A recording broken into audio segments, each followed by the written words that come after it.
এখন দেশত এজন ৰজা আছিল ৰজাজনৰ কোনো উত্তৰাধিকাৰী নাছিল আমাৰ যিটো বস্তু নাথাকে আমি সেই বস্তুটোত সুখ আছে বুলি ভাবো এটো আমাৰ স্বভাৱ মোৰ হাতত যদি এটা 20000 টকীয়া যদি এন্ড্ৰইড ফোন আছে মোবাইল আছে মোৰ লগৰটোৱে যদি আইফোন লৈ আহিল 80000 1 লাখ দি মোৰ এটোত সুখটো নাইকিয়া হ'ব কিয় কেনেকৈ মই এটা আইফোন ল'ব পাৰো মোৰ হাতত যদি সিম্পল এটা ল্যাপটপ আছে মই কাম চলাই আছো আৰু লগৰটোৱে যদি এপলৰ কিবা এটা লৈ আহিল মোৰ ইয়াত সুখ নাইকিয়া হ'ব মোৰ হাতত যদি 1 লাখ টকীয়া বাইক আছে লগৰটোৱে যদি 2.5 লাখ টকীয়া দি এখন লৈ আহিল মোৰ সুখটো ইয়াত নাইকিয়া হ'ব কিয় যিটো বস্তু মোৰ নাই তাত সুখ আছে বুলি আমি ভাবো এটো আমাৰ স্বভাৱ ভাগৱতে কৈছে যিটো পোৱা তাতে হইবা সন্তুষ্টিত মন এতেক প্ৰকাৰে তুষ্ট হন্ত নাৰায়ণ যিটো আছে তাত সন্তুষ্ট হ'বলৈ শিকা ৰজাজনৰ শান্তি নাই কিয় সন্তান নাই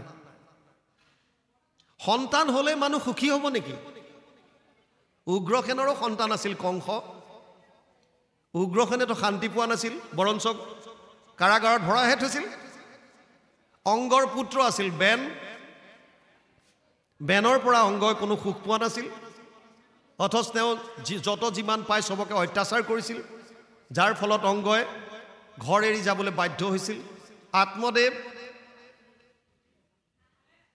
তেওঁৰ আছিল ধুন্দকাৰী নামৰ এটা সন্তান ধুন্দকাৰী অত্যাচাৰত আত্মদেৱে নিজৰ ঘৰ ত্যাগ কৰিবলৈ বাধ্য হৈছিল সন্তান থাকিলে নহব আপোনাৰ সন্তানৰ সংস্কাৰ কেনেকুৱা সংস্কাৰ হেকাৰণে নথকা বস্তুটোত আমি সুখ আছে বুলি ভবাৰ পৰিৱৰ্তে যিটো আছে তাত সুখী হ'বলৈ চাব লাগে এই ৰজাজনে ভাবিলে মোৰ যদি এটা সন্তান হয় পৃথিৱীৰ আটাইতকৈ সুখী মই হ'ম আৰু তেওঁ এজন তান্ত্ৰিকৰ ওচৰলৈ গ'ল বিপদত পৰিলে সংঘাতত পৰিলে আপুনি কাৰ ওচৰত উপদেশ বিচাৰি গৈছে এটো বৰ তাত্ত্বিক কথা জীৱনলৈ সংঘাত আহে দুখ আহে কষ্ট আহে কিন্তু আপুনি উপদেশ বিচাৰি কাৰ ওচৰত গৈছে যদি সুবিধাবাদীৰ ওচৰত গ'ল আপোনাৰ পৰা লুটিপুটি খাব আপোনাক আৰু ভয় খুৱাই দিব এই আপোনাৰ ইমানেকুৱা দিন চলিছে এটো কৰক আপোনাৰ অমুক হ'ব আপুনি এটো যদি নকৰে চেছে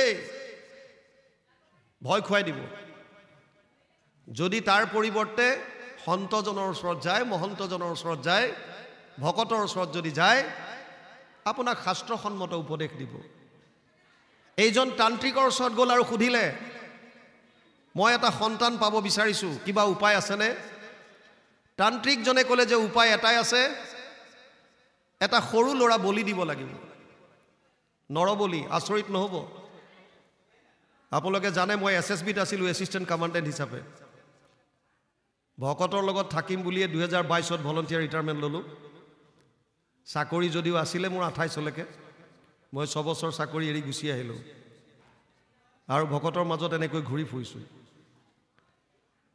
মই উত্তৰাখণ্ডৰ ৰাণীখেত বুলি জেগা এটাত আছিলো 12 পৰা 14 লৈকে 14ত ৰঙিয়াত মোৰ পোষ্টিং হৈছিল অসমত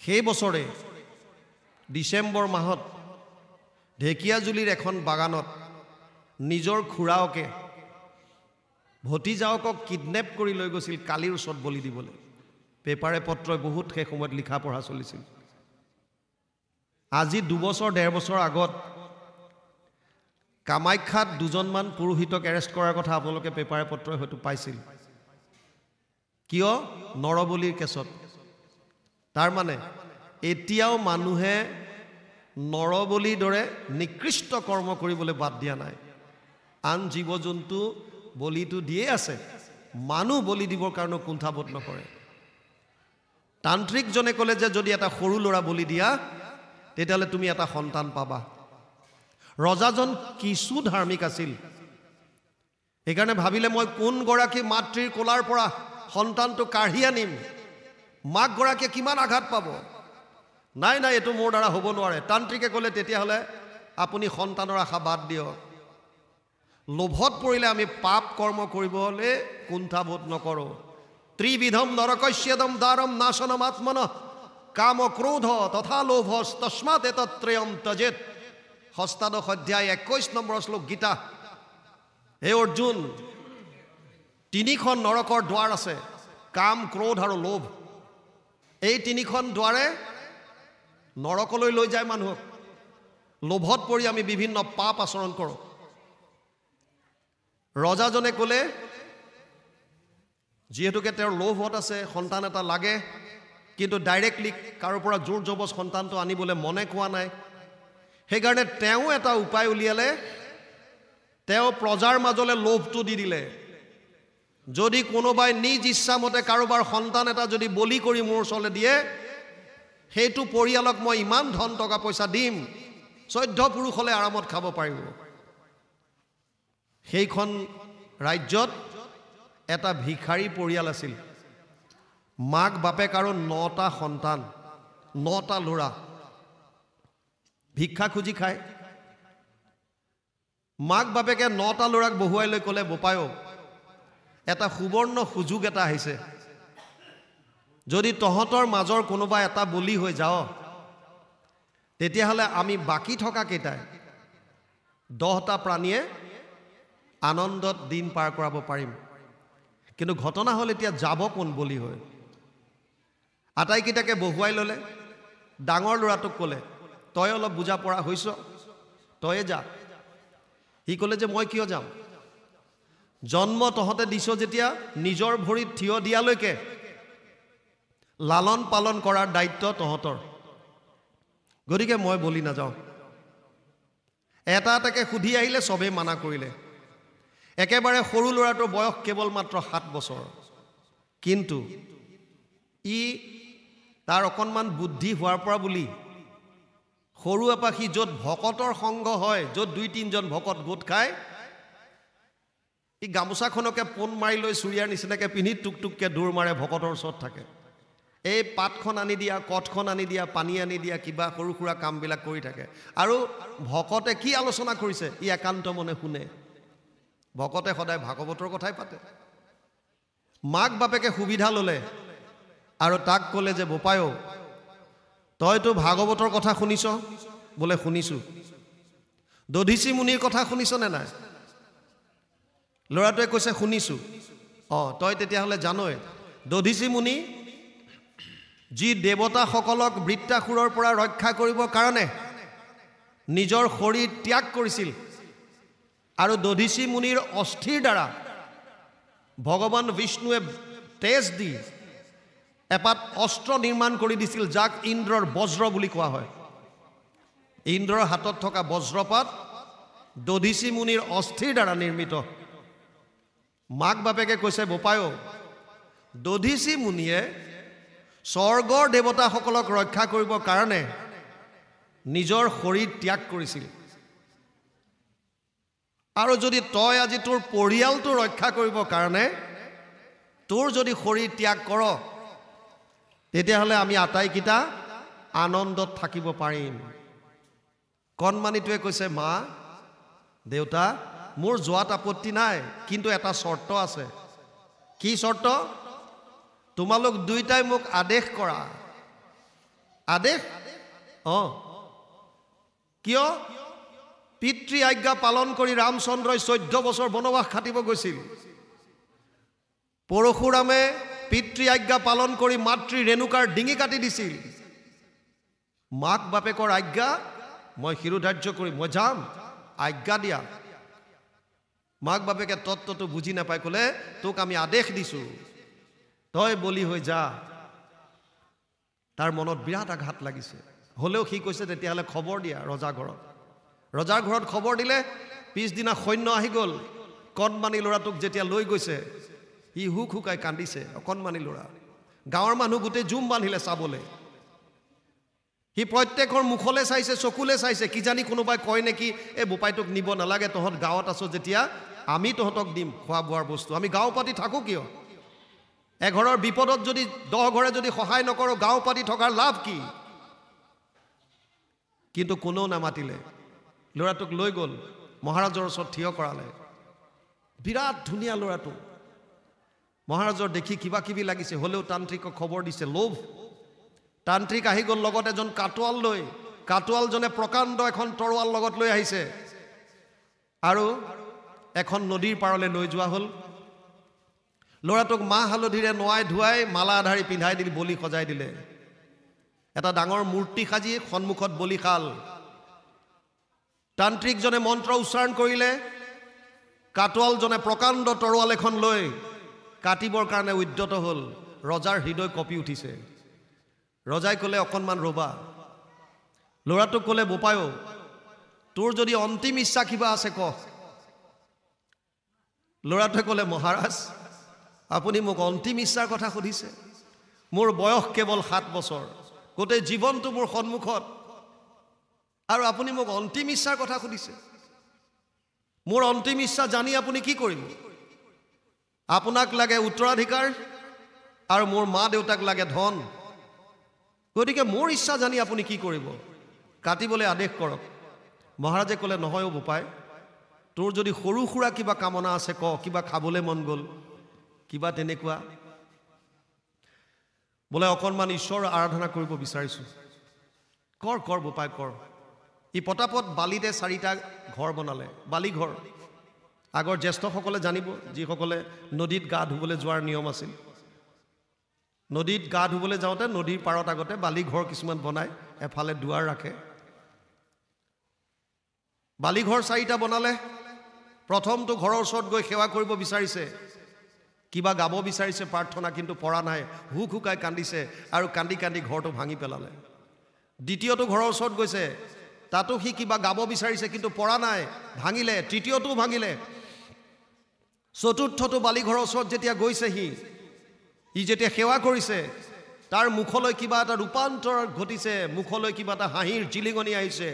সি লগে লগে চকু পানী মোহাৰি পেলালে আৰু হাঁহি হাঁহি তাৰ পৰা উঠি আহিল, আহি বলিশালত মূৰ দিলে আৰু মহাৰাজক ক'লে, মহাৰাজ আদেশ কৰক, মোৰ ইচ্ছা পূৰ্ণ হৈ গ'ল। তান্ত্ৰিকজনে ভয় খাই গ'ল, ই কি কৰিলে এইবিলাক? 4টা ঘৰ বনালে, 3টা ভাঙিলে। কিবা যাদু মন্ত্ৰ কৰিলে নেকি? ইয়াৰ ডিঙি কাটি দিয়াৰ লগে লগে আকৌ মোৰ ডিঙিটো সৰি পৰে নেকি ঠিক নাই। তাক সুধিলে, বোপাই তই এইবিলাক কি কৰিলি? সি কৈছে, জানি কি কৰিব। মহাৰাজে ক'লে, বোপায়ো কি কৰিলা এবাৰ বুজাই দিয়া। সি কৈছে, মহাৰাজ, এই 4ওটাই মোৰ আশ্ৰয়ৰ স্থান আছিল, শৰণৰ স্থান। মানে প্ৰথমটো আছিল মোৰ পিতৃ মাতৃৰ আশ্ৰয়। মোৰ মনত পৰাৰ পৰা বুলি জীৱনত যেতিয়াই সংঘাত আহিছে, বিপদ আহিছে, মই দৌৰ মাৰি গৈ মাৰ কোলাত উঠিছিলোঁ, দেউতাৰ কোলাত উঠিছিলোঁ। ভাবিছিলোঁ এই কোলাখনেই মোৰ আটাইতকৈ সুৰক্ষিত আশ্ৰয়। যি মা দেউতাক মই মোৰ আটাইতকৈ সুৰক্ষিত আশ্ৰয় বুলি ভাবি আছিলোঁ, সেই মা দেউতাই আজি মোক আদেশ কৰিলে যে তই বলি হৈ যা। গতিকে এই আশ্ৰয় মোৰ কাৰণে কোনো কাম নাই। দ্বিতীয়টো, মোৰ মিতিৰ কুটুম, মোৰ গাঁৱৰ মানুহ। আমি গাঁও পাতি থাকোঁ কিয়? এঘৰৰ বিপদ হ'লে 10 ঘৰ আগবাঢ়ি যদি নাহে কি লাভ? আমি ভাৰতত বিভিন্ন জেগাত ঘূৰি ফুৰোঁতে দেখা পাইছিলোঁ, ভাৰতত এতিয়াও এনেকুৱা গাঁও আছে, যিখন গাঁৱত কাৰোবাৰ ঘৰত যদি ল'ৰা ছোৱালীৰ বিয়া হয়, মাক বাপেকে এটা ফুটা কৰি খৰচ কৰিব নালাগে। গাঁৱৰ মানুহে কণ্ট্ৰিবিউশ্যন, দান বৰঙণি উঠায় আৰু বিয়াখন চলাই দিয়ে। ভাৰতৰ বাদ দিয়ক, অসমৰ বালিপাৰাত এখন বড়োগাঁও, তাতো এইটো প্ৰথা আছে। যদি কাৰোবাৰ ঘৰত বিয়া হয়, মাক বাপেকে চিন্তা কৰিব নালাগে, গাঁৱৰ মানুহে দান বৰঙণি উঠাই বিয়াখন সুন্দৰভাৱে পাতে। এতিয়াও আছে এনেকুৱা। ল'ৰাটোৱে ক'লে, মই যি মোৰ মিতিৰ কুটুম বুলি ভাবিছিলোঁ, আপোন বুলি ভাবিছিলোঁ, গাঁৱৰ মানুহ বুলি ভাবিছিলোঁ, চবৰ মুখলৈ চাইছিলোঁ অহাৰ সময়ত, ভাবিছিলোঁ কাৰোবাৰ এখন সহায়ৰ হাত আগবাঢ়ে নেকি, কিন্তু কোনেও নিদিলে। এইবিলাকো মোৰ কাৰণে মিছা। সেইকাৰণে মই এইটো ভাঙি দিলোঁ। বোলে তৃতীয়টো মোৰ ভাগ্য। আমি 9টা ল'ৰা, 8টাৰ ভাগ্য ভাল, ইহঁত সাৰি গ'ল, আৰু মই পেট মোচা, চবতকৈ সৰু, অথচ মোৰে ভাগ্য বেয়া। ভাগ্যক ধিয়াই থাকিও মোৰ লাভ নাই, এইটো বাদ দিলোঁ। মহাৰাজে ক'লে, কিন্তু তুমি শেষৰটো বালিঘৰ নাভাঙিলা বোপাই, এইটো কাৰ? সি ক'লে, মহাৰাজ, এইটোৱে মোৰ অন্তিম আশ্ৰয় আছিল ভগৱান কৃষ্ণৰ। যেতিয়াই মই কৃষ্ণক স্মৰণ কৰিলোঁ আৰু মই ভগৱানৰ চৰণত ক'লোঁ, হে প্ৰভু, মই ক'ত আশ্ৰয় লৈ আছিলোঁ? যিবিলাকে বিপদৰ সময়ত কোনেও মোক ৰক্ষা কৰিবলৈ আগবাঢ়ি নাহিল। হে প্ৰভু, ইমান দিন যি কৰিলোঁ, শেষ আশ্ৰয়, শেষ শৰণ হিচাপে তোমাৰ চৰণত আহিছোঁ। প্ৰভু, যি ইচ্ছা তোমাৰ, তুমি এতিয়া কৰা, মই তোমাৰ চৰণত শৰণ ল'লোঁ। লগে লগে যেন ভগৱানে মোৰ হৃদয়ৰ পৰা ক'লে, আৰে বোপাই তই কিয় চিন্তা কৰিছ, মই তোৰ লগত আছোঁ। ইহঁতে কাটিলে তোৰ শৰীৰটো নাশ কৰিব পাৰিব, তই শৰীৰ নহয়, তই আত্মা। মই বুলি যদিও কওঁ, মই শৰীৰ নহয়, আচলতে মই হ'লো আত্মা। এইখন গামোচা কাৰ? মোৰ গামোচা, মই গামোচাখন নহয়। এইখন কাৰ চেলেং? মোৰ চেলেং, মানে মই চেলেংখন নহয়। এইটো কাৰ হাত?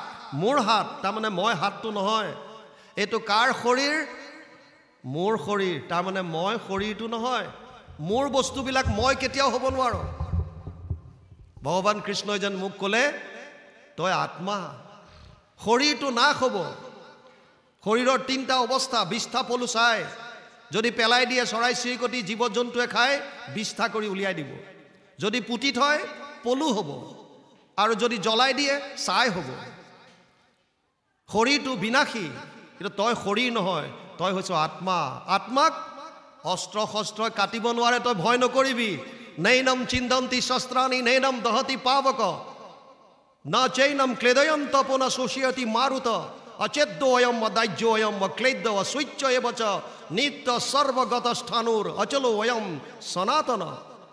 গীতা 2য় অধ্যায় 23 আৰু 24 নম্বৰ শ্লোক। অৰ্জুনক কৈছে, হে অৰ্জুন, আত্মাক অস্ত্ৰ শস্ত্ৰই কাটিব নোৱাৰে। নৈনম চিন্তন্তি শস্ত্ৰাণি, জুয়ে পুৰিব নোৱাৰে। নৈনম দহতি পাৱক, পানীয়ে তিয়াব নোৱাৰে, বায়ুৱে শুহিব নোৱাৰে। আত্মা অচ্ছেদ্য অদাহ্য, ই নিত্য সনাতন। মোক যেন ভগৱানে ক'লে, আৰে বোপাই তই উঠ। যেনেকৈ এটা শৰীৰ, যেনেকৈ মানুহৰ কাপোৰ ফাটি গ'লে আমি নতুন বস্ত্ৰ পৰিধান কৰোঁ, তেনেকৈ এটা শৰীৰ যেতিয়া অযোগ্য হয়, আত্মাই সেইটো শৰীৰ ত্যাগ কৰি বেলেগ শৰীৰ ধাৰণ কৰে। যেনেকৈ চীনাজোকে, দুবৰি বনত আপোনালোকে চীনাজোক দেখা পায়, এডাল বনত এনেকৈ থাকে, বেলেগ এডাল বন পালে লাহেকৈ এডাল বন এৰি দিয়ে। তেনেকৈ বাসাংসি জীৰ্ণানি যথা বিহায় নবানি গৃহণাতি নৰোপৰাণি তথা শৰীৰানি বিহায় জীৰ্ণানি অন্যান্য সংয়াতি নবানি দেহি। গীতা 2য় অধ্যায় 22 নম্বৰ শ্লোক। অৰ্জুনক কৈছে, হে অৰ্জুন, যেনেকৈ কাপোৰ ফাটি গ'লে মানুহে নতুন বস্ত্ৰ পৰিধান কৰে, তেনেকৈ আত্মাই এটা শৰীৰ অযোগ্য হ'লে সেই শৰীৰ ত্যাগ কৰি বেলেগ শৰীৰ ধাৰণ কৰে। সন্তানটোৱে ৰজাক কৈছে, মহাৰাজ, মোক যেন ভগৱানে ক'লে, আৰে তই চিন্তা নকৰিবি, মই দুহাত মেলি তোৰ লগত ৰৈ আছোঁ। তোৰ শৰীৰটো নাশ কৰিব পাৰিব, কিন্তু তই আত্মা, তোক নাশ কৰিব নোৱাৰে, উঠ। কণমানিটোৱে কৈছে, মহাৰাজ, মোৰ মনত আৰু তিল মানুহ ভয় নাই, আপুনি আদেশ কৰক আৰু মোক বলি দিয়ক। কাটোৱালজনে তৰোৱাল লৈ পুনৰ তৈয়াৰ, মন্ত্ৰ উচ্চাৰিত হ'ল। মহাৰাজৰ বুকু কঁপি উঠিছে, ঘাপ মাৰি দিলে শেষ। তান্ত্ৰিকজনক সুধিছে, অ' উপায়, এই ল'ৰাটোক কটাৰ পাছত তই গেৰেণ্টি দিব পাৰিবিনে যে মোৰো ল'ৰাই হ'ব? তান্ত্ৰিকজনে কৈছে, গেৰেণ্টি দিব নোৱাৰোঁ মহাৰাজ, সন্তান এটা হ'ব, ল'ৰা হয় ছোৱালী হয় আপোনাৰ প্ৰাৰব্ধ।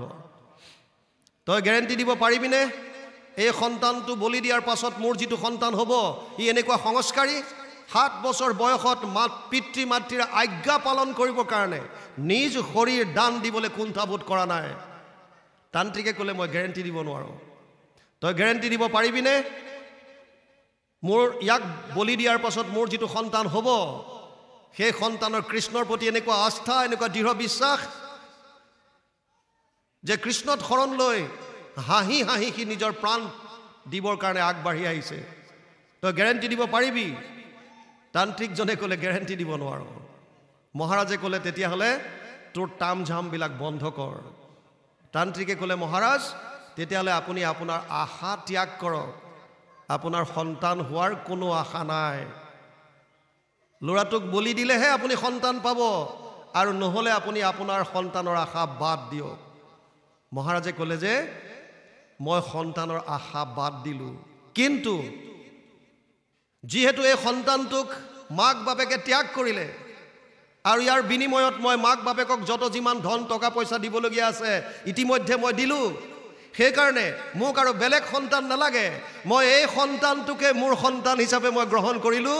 ইয়েই মোৰ তুলনীয়া পুত্ৰ হ'ব, আৰু ইয়েই এইখন দেশৰ উত্তৰাধিকাৰী ৰজা হিচাপে মই ঘোষণা কৰিলোঁ। মুকং কৰতি বাচালম পংগুং লংঘয়তে গিৰিম যৎ কৃপা তমহং বন্দে পৰমানন্দ মাধৱম। যাৰ দায়া বলে খোৰা পৰ্বত চঢ়াৱে মুখে ৰাও নাহি যাৰ সিটো কবি হোৱে হেনয় পৰমানন্দ বন্ধু মাধৱক কৃপা কৰা বাপ কৃষ্ণ মই অজ্ঞানক। যিজনে প্ৰভু ভগৱন্তত শৰণ ল'লে তেওঁ যদি খোৰাও হয় ভগৱানে কৈছে মই পৰ্বত বগুৱাই দিব পাৰিম এনেকুৱা। যদি বোবা হয় তেওঁ কবি কৰি দিব পাৰে। প্ৰভু ভগৱন্তৰ কৃপা প্ৰাপ্ত হোৱাৰ পাছত আপুনি একো চিন্তা কৰিব নালাগে। সেইকাৰণে জীৱ ইয়াত গৰ্ভত থাকোঁতে শৰণ লৈছে আৰু শৰণ লৈ কৈছে হে প্ৰভু তুমি সৰ্বভয়হাৰী মই তোমাৰ চৰণত শৰণ লৈছোঁ। শৰণ লৈ কি কৈছে? সৰ্বভয়হাৰী তোমাৰ চৰণে শৰণ লৈলো সম্প্ৰতি জনো বোলা আত শৰণক লয় তানো তাৰ কিবা ভেদ ভগৱন্ত সেব্য মই পুনু সেৱক লৈও আহি পৰিছে। হে প্ৰভু তুমি খালি ভাবি লোৱা তুমি হৈছা মই সেৱক তুমি সেব্য, মই সেৱক তুমি মোৰ সেব্য, এই বুলি তুমি মোক লোৱা গ্ৰহণ কৰা। কি কৈছে? মাতৃৰ গৰ্ভত পৰি আছো মই দণ্ডে যুগ সম যায় আত থাকন্তেও যাৰ দুখ নাই প্ৰণাম তাহা নপায়। আত্মাৰ লগত পৰমাত্মা বিৰাজমান হৈ থাকে। এক বৃক্ষে দুই পক্ষী ৰূপে দুইকো সম দেখি দুইৰো দুই সখা নিৰন্তৰ এক বৃক্ষে ফল খায় আৰু আনটোৱে সদায় চাই থাকে যিটো নাখায় সিটো গুণে বৰ। এডাল গছত দুটা পক্ষী আছে, এই শৰীৰটোত দুটা পক্ষী আত্মা আৰু পৰমাত্মা। আত্মাই কৰ্মফল ভোগ কৰে পৰমাত্মাই নাই। উপদ্ৰষ্টা অনুমন্তা চ ভৰ্তা ভোক্তা মহেশ্বৰ পৰমাত্মা ইতি চাপ্যুক্ত দেহে অস্মিন পুৰুষ পৰ। ত্ৰয়োদশ অধ্যায় 22 নম্বৰ শ্লোক গীতা। হে অৰ্জুন মই অনুমন্তা অন্তৰ্যামী হিচাপে সাক্ষী হিচাপে সকলোৰে লালন পালনৰ স্বামী হিচাপে পৰমাত্মা ৰূপে সমস্ত জীৱৰ হৃদয়ত বাস কৰি আছোঁ। জীৱই কৈছে তুমিও আছা যদিও তুমি এইবিলাক দুখ সুখৰ পৰা আঁতৰত। পঞ্চভূত দেহে পৰি আছো মই বন্দী হৈ চিৰকাল ইটো দেহে যাক বান্ধিবে নপাৰে প্ৰণামো হেন কৃপাল। পঞ্চভূত ক্ষিতি জল তেজ বায়ু আকাশ এই 24 তত্ত্বৰ দ্বাৰা আমাৰ শৰীৰ গঠিত। 5 মহাভূত, পঞ্চ তন্মাত্ৰা ৰূপ ৰস গন্ধ স্পৰ্শ শব্দ, 5 জ্ঞানেন্দ্ৰিয় শ্ৰোত্ৰ নেত্ৰ জিহ্বা ঘ্ৰাণ, 5 কৰ্মেন্দ্ৰিয় গুহ্য লিংগ পদ বাণী কৰ মন বুদ্ধি অহংকাৰ আৰু মূল প্ৰকৃতি। এই 24 তত্ত্বৰ দ্বাৰা আমাৰ শৰীৰটো হৈছে। ইয়াত যদিও আত্মা আছে পৰমাত্মাও আছে। পৰমাত্মাক কিন্তু কৰ্মফলে চুব নোৱাৰে। সেইকাৰণে কৈছে ইটো দেহে যাক বান্ধিবে নপাৰে প্ৰণামো হেন কৃপাল। যদি বোলা ইটো অজ্ঞানীৰ বান্ধ জ্ঞানতেহে নিবৰ্তয় ঈশ্বৰ কৃষ্ণক প্ৰণাম কৰিবে ইহাত কিবা লাগয়। যদি তুমি কোৱা যে আমি যে বান্ধত ঘূৰিছোঁ এইটো অজ্ঞানীৰ বান্ধ মানে মায়াৰ, আৰু মায়াৰ বান্ধ খুলিব পাৰিব কেৱল জ্ঞানৰ দ্বাৰাহে। যদি তুমি তেনেকে ভাবিছা ই কোনো কচ্চিত আশংকাৰ শুনা উত্তৰ কহু বুজায় যাহাৰ মায়াত জ্ঞান নষ্ট হোৱা জীৱে মহাক্লেশ পায়। আমিবিলাকে যে কষ্ট পাইছোঁ কিয়? ঈশ্বৰৰ মায়াৰ কাৰণে। 3টা বস্তু ভগৱান মায়া জীৱ। মায়াৰ 3টা গুণ আছে। সত্যম ৰজস্তম ইতি গুণ প্ৰকৃতি সম্ভৱা নিবধ্নন্তি মহাবাহু দেহে দেহিনাম অব্যয়ম। 14 অধ্যায় 5 নম্বৰ শ্লোক গীতা। হে অৰ্জুন মোৰ 3টা গুণ আছে সত্য ৰজ আৰু তম। এই 3টা গুণৰ দ্বাৰা মানুহৰ মনলৈ 3 ধৰণৰ ভাৱ আহে। সত্য গুণৰ পৰা সাত্বিক ভাৱ, ৰজগুণৰ পৰা ৰাজসিক ভাৱ, তমগুণৰ পৰা তামসিক ভাৱ। যাৰ যেনেকুৱা ভাৱ ই তেনেকুৱা কৰ্ম কৰে আৰু যাৰ যেনেকুৱা কৰ্ম ই তেনেকুৱা ফল ভোগ কৰিব লাগিব। এইটোৱে হৈছে সংসাৰ চক্ৰৰ নিয়ম। অনিষ্টম ইষ্টম মিশ্ৰম চ ত্ৰিবিধা কৰ্মনা ফলম ভৱতি ত্যাগিনম প্ৰত্য নাতু সন্ন্যাসিনা ক্বচিত। 8 অধ্যায় 12 নম্বৰ শ্লোক গীতা। হে অৰ্জুন 3 ধৰণৰ ফল আছে। এটা ভাল বা পুণ্য, এটা বেয়া বা পাপ, এটা মিশ্ৰিত পাপ পুণ্যৰ মিশ্ৰণ। আমি যিমান কৰ্ম কৰিছোঁ এই কৰ্মবিলাকৰ ফল প্ৰত্যেকটো জীৱৰ বিপৰীতে এখন একাউণ্টত জমা হৈ আছে। আপুনি যিমানেই লুকাই চুৰকে নকৰক কিয় ভগৱান কৃষ্ণ অন্তৰ্যামী ৰূপে আমাৰ শৰীৰত বিৰাজমান হৈ আছে। যেনেকুৱাই আপুনি কৰ্ম কৰে প্ৰত্যেকটো কৰ্মৰ ফল আপোনাৰ একাউণ্টত চব লিখা আছে। সেইটোক কৈছে সঞ্চিত কৰ্ম। এই সঞ্চিত কৰ্মৰ এটা অংশ আমি লৈ আহোঁ, যিটোক কৈছে প্ৰাৰব্ধ। আৰু প্ৰাৰব্ধ যেনেকুৱা আহে তেনেকুৱা আমি ভোগ কৰিব লাগিব। যদি প্ৰাৰব্ধত কেৱল পুণ্য আহিল, আপুনি স্বৰ্গলোকত যাব, দেৱতা হ'ব। কেতিয়ালৈকে থাকিব? তে ত্বম ভুক্ত্বা স্বৰ্গলোক বিশালম ক্ষীণে পুণ্যে মৰ্তলোকম বিশন্তি। নৱম অধ্যায় 21 নম্বৰ শ্লোক গীতা। তেতিয়ালৈকে স্বৰ্গত থাকিব যেতিয়ালৈকে পুণ্য থাকে। যদি পাপ আহিল, তেতিয়াহ'লে অধুজনী, কীট পতংগ, পোক পৰুৱা, জীৱ জন্তু কেতিয়ালৈকে থাকিব? যেতিয়ালৈকে প্ৰাৰব্ধ। আৰু যদি মিশ্ৰিত কৰ্ম ভাগ্যৰ মূলত পালে, পাপ পুণ্যৰ মিশ্ৰণ, তেতিয়াহ'লে মনুষ্য শৰীৰ পাব। সেইকাৰণে মানুহৰ জীৱনত যিহেতু মিশ্ৰিত কৰ্ম লৈ আহিছোঁ, সুখ দুখ দুইটা লৈ আহিছোঁ, সেইকাৰণে মানুহৰ জীৱনত সুখ দুখ দুইটাই ভোগ কৰিবলগীয়া হয়। তাৰ পাছত কৈছে এয়া কাৰ কাৰণে হৈছে? এই মায়াৰ কাৰণে। এই মায়াৰ পৰা পৰিত্ৰাণ কেনেকৈ পাম? গীতাত কৈছে দৈৱহী এষ গুণময়ী মম মায়া দুৰত্বয়া মাম এব ইয়ে প্ৰপদ্যন্তে মায়ামেতাম তৰন্তিতে। সপ্তম অধ্যায় 14 নম্বৰ শ্লোক গীতা। হে অৰ্জুন, মোৰ মায়া অতি ভয়ানক। ইয়াৰ পৰা পৰিত্ৰাণ সেইসকলেহে পাব পাৰিব যিসকলে কেৱল মাত্ৰ মুঠ শৰণ ল'লে। সেইকাৰণে ইয়াত লিখিছে যাহাৰ মায়াত জ্ঞান নষ্ট হোৱা জীৱে মহাক্লেশ পায়, হেন ঈশ্বৰৰ অনুগ্ৰহ বিনে কমন শক্তি আমাৰ, ইটো জীৱগণে নিজ স্বৰূপক লভিবেক আপোনাৰ। সেইজন ঈশ্বৰত শৰণ লোৱাৰ বাহিৰে আমাৰ গতি নাই। আমি নিজৰ স্বৰূপক গম পাব নোৱাৰিম। মই কোন, ক'ৰ পৰা আহিছিলোঁ, কি কৰা উচিত, মই ক'লে যাম, আমি একো গম নাপাওঁ। তাৰ পাছত কৈছে আতেষে কৃষ্ণক সেবিবাক লাগে, তেবেষে কৃপা হয়, কৃষ্ণ কৃপা বিনে জ্ঞান নপজয়, কহিলো কৰি নিৰ্ণয়। সেইকাৰণে কৃষ্ণক সেৱা কৰিব লাগে বুলি ইয়াত দিছে। বাপ বান্ধৱ আই মাতৃ সমস্ত 2:30 বাজিল।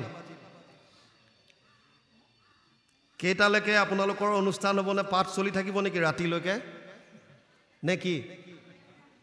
আইডিয়া এটা দিয়ক, কাৰণ আমি বিশ্বনাথ চাৰিআলিলৈ যাব লাগিব। আৰু এনে সাধাৰণতে এটা বৈঠকত শুনি পেলাই গ্ৰহণ কৰিব পৰা ক্ষমতা আমাৰ ব্ৰেইনক যিটো দিছে, সেইটো হৈছে 45 মিনিটৰ। সেইকাৰণে স্কুল কলেজৰ পিৰিয়ডবিলাক 45 মিনিটৰ হয়। স্কুল কলেজৰ পিৰিয়ডবিলাক 45 মিনিটে কিয় দিলে? কাৰণ এটা বৈঠকত শুনি পেলাই গ্ৰহণ কৰিব পৰা আমাৰ যিটো ব্ৰেইনৰ ক্ষমতা, এইটো কেৱল 45 মিনিট সময় দিছে।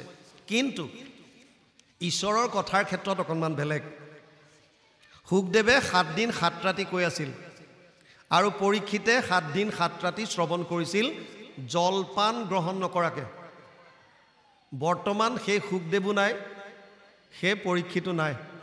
তথাপিও 2-3 ঘণ্টা আমি একান্তভাৱে আপোনালোকৰ দৰে শ্ৰোতা পালেতো ঘণ্টা ঘণ্টা ধৰি কৈ থাকিব পাৰি, যিটো আপোনালোকে একান্ত মনে শ্ৰৱণ কৰিছে। কিন্তু সময়ৰ এটা কথা থাকে, বেছি দীঘলীয়া হ'লে ভয় লাগে। আমাৰ তাত মাজতে 90 বছৰীয়া বুঢ়ী মানুহ এজনী কোৰ্টত গৈছে ডিভোৰ্চ বিচাৰি। জাজে ডাইৰেক্ট সুধিছে, আইতা আপোনাৰ বয়স কিমান? বোলে বোপাই মোৰ 90 মান চুলে।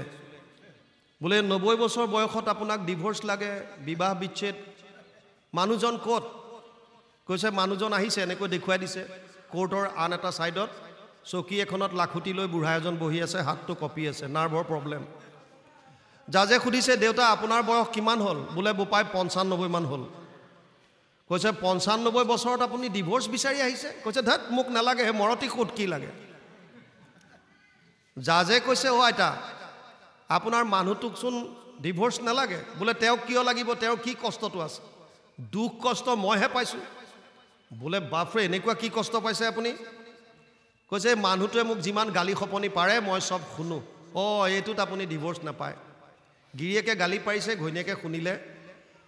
কেতিয়াবা আপুনিও পাৰি দিব, তেওঁ শুনিব। বোলে তেওঁ কাণেৰে কম শুনে। অঁ, এইটোতো আপুনি নাপায়। কিয় নাপায়? বোলে আজিকালি কাণত লগোৱা মেচিন পায়, হিয়াৰিং এড বুলি কয়। কাণত লগোৱা মেচিনটো লগাই দিলে আপোনাৰ মানুহজনে একদম ধুনীয়াকৈ শুনিব পাৰিব। বোলে অ' বোপাই মই মেচিনো আনি দিছোঁ। অ' তেতিয়া সমস্যা কি? বোলে সমস্যা এটাই, যেতিয়াই মই মানুহটোক গালি পাৰোঁ মেচিনটো খুলি থৈ দিয়ে। এইটোৱে মোৰ সমস্যা এতিয়া বেছি দীঘলীয়া হ'লে আপোনালোকেও যদি চবেই কাণৰ মেচিন খুলি খুলি থৈ দিয়ে তেতিয়া আমি ইয়াৰ পৰা কৈ থকা লাভটো নহ'ব সেইকাৰণে সুধিলোঁ মাজতে যদি শুনাৰ ইচ্ছা থাকে 3টামান সময়লৈকে আমি অকণমান আছোঁ তাৰপিছত আমি উঠিব লাগিব